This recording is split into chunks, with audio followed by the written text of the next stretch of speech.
I think the large part of the inspiration that I got was from the sacrifices and the fight that the previous generation engaged on that enabled us to afford the limited freedoms and rights that we are enjoying today. And the realization that those freedoms and those rights that we are enjoying today, a simple freedom as the right to vote or the freedom to choose what is right and what is wrong, and the freedom of movement that the previous generation did not have. For me, when I look at their fight, their relentless fight for such freedoms and human rights that we're enjoying today, when I look at the sacrifices that they made, it creates within me a sense of inspiration that even when we are going through difficult and troubling times, we look back and see the sacrifices that are made by the previous generation. We look back and see the strides that they have made, which enabled us to enjoy these limited freedoms. Then I get inspired. I get inspired to see a man laying his life and staying and to an extent of going to prison for 27 years, fighting for the right to self-determination, fighting for the freedom of previously disadvantaged groups. That for me brings inspiration, and that what encourages me to say, I, as well as this generation, my generations, we have a collective responsibility to then build upon that foundation that the past generation has laid for us in an endeavor to make the world a better place for all and a better place for generations yet to come. That is at least what the previous generation did for us. Many of them didn't get to enjoy those freedoms that they were fighting for, but we are the beneficiaries of that. So as beneficiaries, our collective responsibility is to pick up the baton, build upon the foundation that is laid as we envision the future that we want to live in, as we envision the world that we want to see for our generation and generations yet to come. So that is where my inspiration comes from. You are correct to say those in the arts, have contributed significantly in the development of our communities and our countries and the world as you know it today. There are many who have supported causes that seeks to address the scourge of HIV and AIDS in Africa, for instance, and related diseases. And there are many that have contributed in eradicating poverty and elevating people out of poverty in the African continent, in Latin America, in the Middle East. There are many who have contributed in processes that seeks to establish and build bridges towards peace in countries that are confronted by violent war and conflict in different parts of the African continent, in the Middle East, in Asia and in Latin America as well, and most recently in the East, in countries such as Ukraine, for instance. But for me, and of course you're correct to say that has been very much saturated. And for me, what I think is also of critical importance is how do we change the culture of giving? How do we get our people to be critical of the processes and programs that they contribute to their resources and skills on? How do we make them to be critical of such? I say, for instance, while I acknowledge and while I appreciate and while I think that's the sentiment shared by many Africans, accept the contribution that is made by those in the arts and outside the arts in contributing to the development of the African continent and the African people, and elevating us out of all sorts of anomalies or diseases or challenges such as AIDS, such as poverty, such as conflict.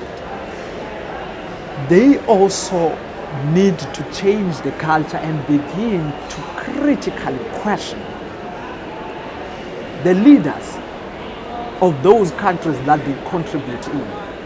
And not only send money to Democratic Republic of Congo, or send money to Somalia, or go and open boreholes in Somalia because there's a crisis of drought exacerbated by climate change, or supporting the peace process in South Sudan, or all other forms of injustices and anomalies in the African continent, or even in the Middle East.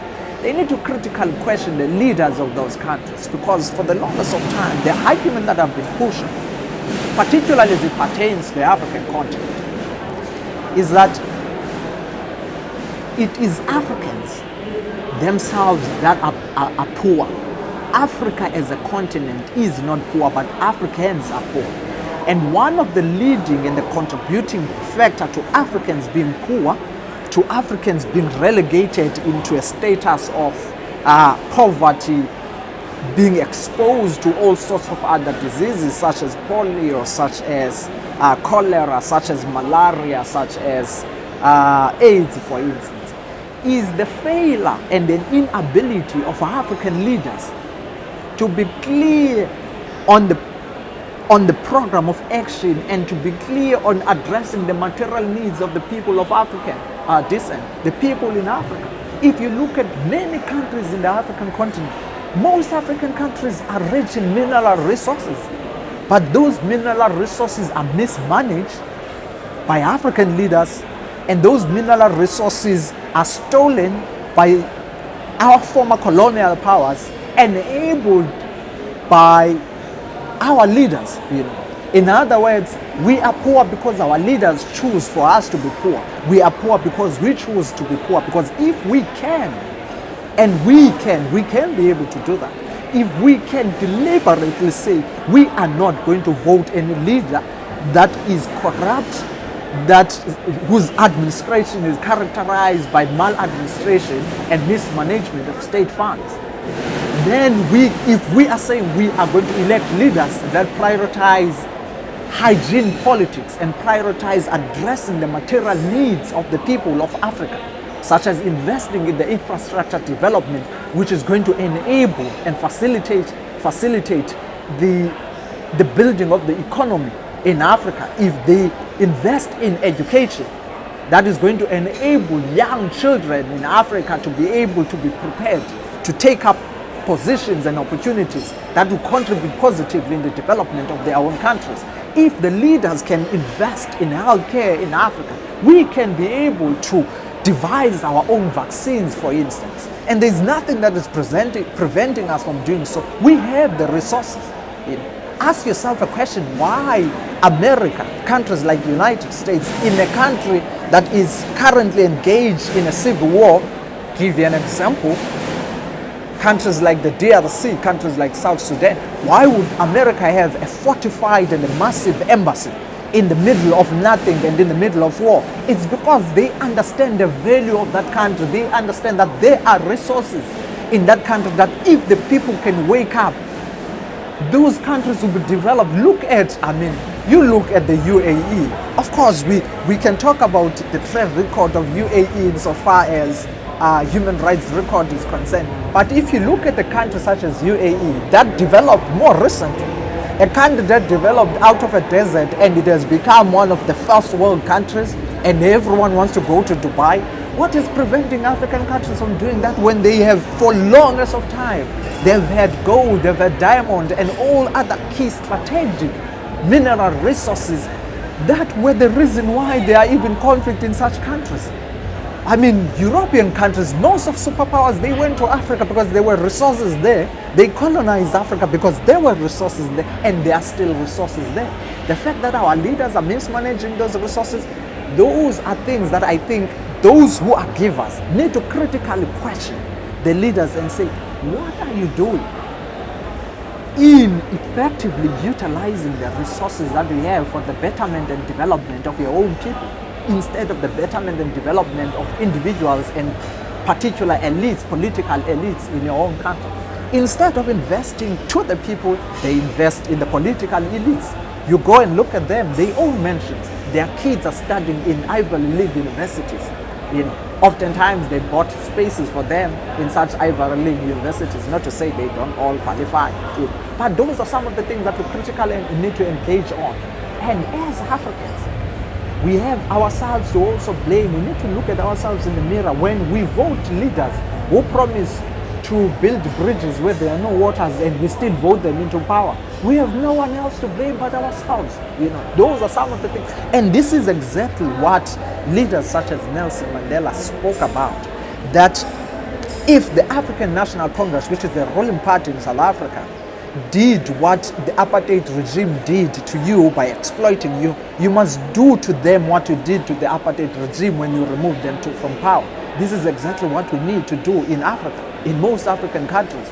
But you have leaders that assume positions of power and they turn into demagogues and they refuse to leave power. You have leaders that have been in power for over 25 years in Africa. You look at Museveni in Uganda, for instance. He has been in power for the longest of time. You look at Mugabe. He was in power until he was almost in his deathbed. Those are critical questions that then I would ask a question. What are the Zimbabweans doing? What did they do? They've been voting him in power for the longest of time. What form of revolt have they made to make sure that they bring into the leadership, in the helm of their leadership, leaders that are critical and that prioritize the interest and the material needs of the people? The same thing in South Africa I can say about it. We were administered by a very corrupt and bad administration.